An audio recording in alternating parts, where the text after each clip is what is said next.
Yeah, I'm not saying that he grew up religious, but I'm sure he had some religious influence in his life. Yeah.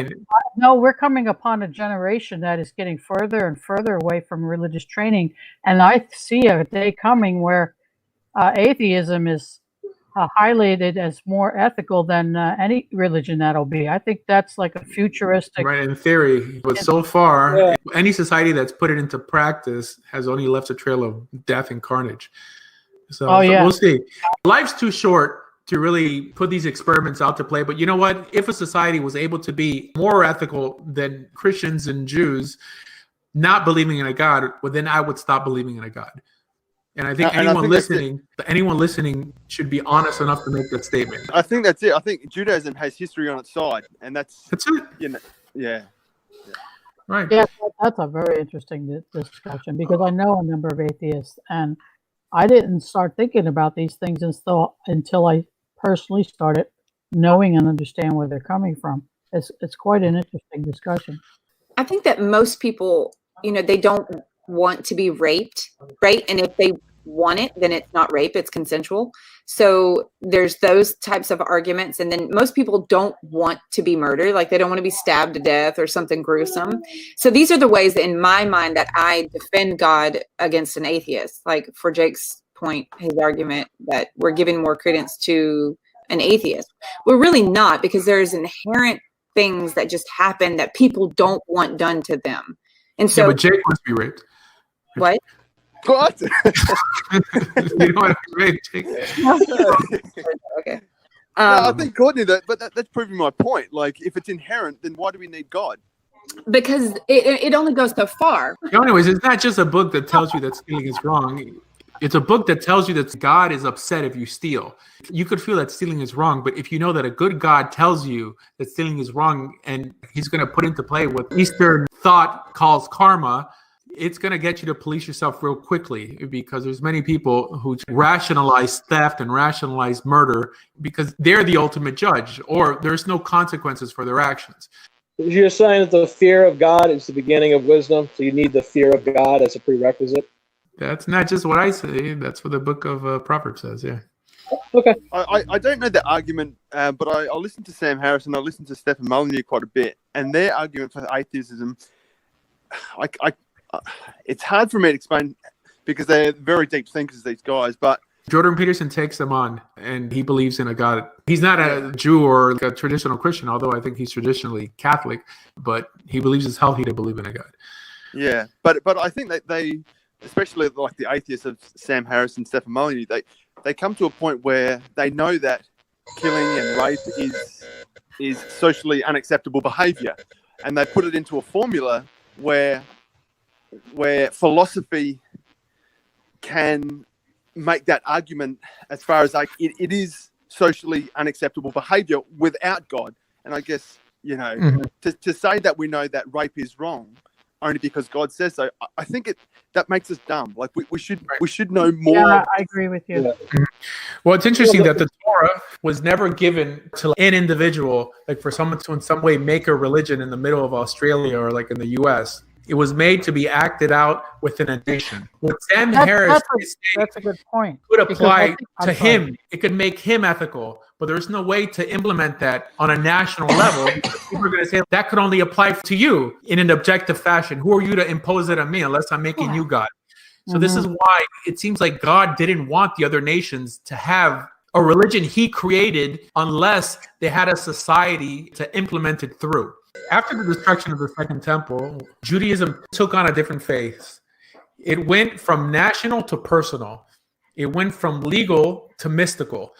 This is why it doesn't make sense, because on the personal, I think that someone could get to a pretty high level ethically, but I don't think God was preoccupied with that, because making the world a better place was ultimately a team effort. And his religion was meant to be acted out within a nation. This is why it was to be controlled by these judges, by prophets and the high priest, all these things that only make sense in an agrarian society in the Middle East at that time with a bunch of former slaves to set an example for the rest of the world. But the goal was to bring everyone into this philosophy, to expand the philosophy, not to chop it up into a bunch of different religions and then ask, oh, can I be ethical on my own, or do I need this Bible in my hand? They didn't have a Bible in their hand back then. They lived in a Torah society. where they acted in a certain way, and the punishment was in some way bundled into the action. The punishment is part of the mitzvah. If you work for 7 days a week, you're eventually going to burn out. If you don't let your land lay fallow, you're going to destroy the nutrients in the soil. All these things make sense within a nation, biblical Israel, but outside sort of lose its meaning and then think that it was just meant to be a book that I just keep on my night table. This is why becoming part of Israel is very important, and aligning yourself with like-minded individuals. I think that's the only time that religion starts to make sense. On a personal level, it's kind of almost meaningless, but we are in exile, right? And we're never going to see the miracles that the people in the Bible saw if we don't begin to live how they lived. It means in a Torah-keeping nation that lives under the mandates of God. I think there's going to be miracles. So that's interesting to hear you, of all people, say that. I'm not anti-miracle, man. I mean, I'm just for making a distinction between metaphysics in Torah and metaphysics outside the Torah. And of course, everything that happened in Torah, I can't prove happened historically. I believe it in faith, but I'm not going to accept everything else in faith. Just because I have a little bit of faith doesn't mean I'm going to just keep adding to that faith till my religion doesn't resemble what I started off with. For sure, I'm all mystical. I'm here like putting spells on all you people, trying to make more money, whacking down the competition. That the religion that we follow is mystical. It is an idea of a man, Moses, that he had I don't know.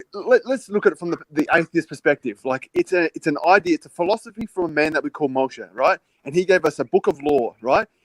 The reason that I follow it is because it works, and history proves that it works. But I think we can't detach it, that it is the thought and the opinion. If you're going to look at it from a rational perspective, it is the opinion of a man, right? But it does work. That's a rational perspective on and a rational way to look at it. Like, if you're going to assume that Moses even existed, why do you just assume that Mount Sinai actually occurred? Well, and that's the thing. I don't like, you probably agree with me that we don't need to believe those sorts of things. The thing that we believe in is the mitzvot, the commandments that actually make the world a better place. I think that's what makes or breaks our religion, like whether these commandments work, not whether Moses existed. I mean, I believe Moses existed, but I have no problem using faith as my excuse. And that's what I'm saying. And that's the point. It's a metaphysical thing to believe in the actual existence of Moshe, the thing that he came up with in his mind, which we call the Torah. You know, like these are metaphysical things. Like we can't. Yeah. I'll explain how I rationalized it. At least coming to a love of God and a belief in God. God gave us this instruction manual that has civilized the world. It appeared at a time where people behaved, or even other gods behaved worse than people. Gods would rape other gods and even humans and this and that. You know, so it seems that God cared for us so much that he gave us a standard to help us elevate ourselves from the animal. So this makes us assume, not knowing that there was even a God, that this book must have been written by some supernatural force that cares enough for us to not just let us walk the earth aimlessly, but he cared enough for us, which in turn gets me to care for this being, whatever he may be, enough because he cared for me. That's really the beginning and the end of my religion. This is why I follow God, because this book works, that he cared enough for us that now I care for him as well. And this is almost a spin. I mean, Christianity is really a spin of this. It still has the same scenario of God caring for you and you appreciating that so much that now you love God, because initially you knew nothing of God. The Gentiles knew nothing of God. They didn't even know what the Messiah was. But when they heard the story that God loved them so much that he saved them from themselves, but metaphysical consequences, while in Torah it seems more like if it's practical consequences of not living a proper life, that makes you want to react and love your creator more. Take Jake's metaphysical concept to its logical conclusion. Going back to Elon Musk, he's very interested in development of AI, artificial intelligence. If you program that artificial intelligence to have ethical behavior, then there's no need for God. So there's got to be some more reason. The artificial intelligence with the reasoning of what is right and wrong, or if you program that robot to do X, Y, and Z, you've become God to that robot. That's what I'm saying. Yeah. Right. Who gets to be the one that develops the ethics That's the point.